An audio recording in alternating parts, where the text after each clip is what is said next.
in a little bit of a sarcastic joke, no, I was not influenced by either Vince Neil or Bret Michaels. Actually by people that started before they were born.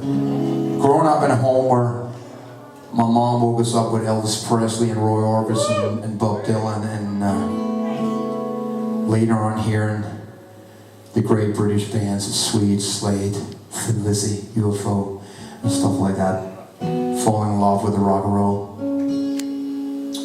And in 1982, as my hair almost reached my first nipple, we went to America, and my dream was to become like David Lee Roth. And after a short while, I realized that would never happen because we were too different. Even though you had the same kind of pants and the same hair, there was no similarity in singing or songwriting. And little bit by bit, you start just following yourself, what feels natural and things like that, and you slowly follow the beacon, and it brings you home. And then you do a lot of albums, and you listen, and you go, okay, you're getting closer, but there's still something missing. And it took a lot of stuff for me to finally one day walk into a studio without any plans of recording an album, and sitting and talking to a trusted friend of mine who's now recorded my last 5 albums.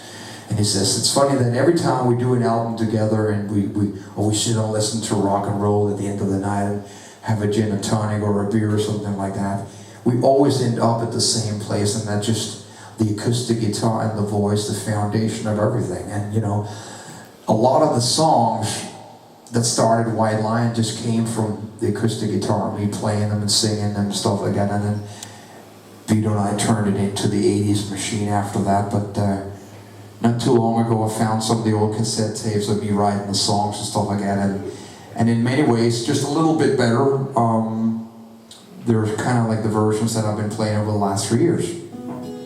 She says, I know you got some songs in your head. Why don't you, for the first time in your life, just go in, sit on a chair in front of the microphone and just play and sing. And I did that, and I walked out 5 minutes later, and he was already in the middle of playing a piano part, and then we sat on the couch and then we looked at each other and said, the song is finished. And before the night was over, we had recorded the first 4 tracks on the Cobblestone Street album, and 2 days later, the album was done. That was about the same time it took White Lion to find a parking space in the studio for the sports cars and motorcycles, or decide what pants to wear that day. So that's a revolution in itself. So this song will always be, to me, the song that brought me back home, the song that put me on a clear path for the rest of my life. It's called Cobblestone Street.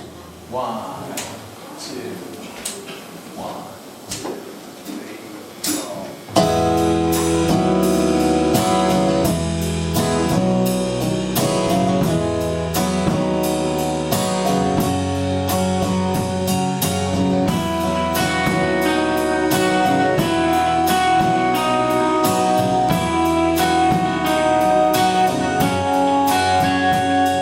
Street I know don't look the same.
It's our plan.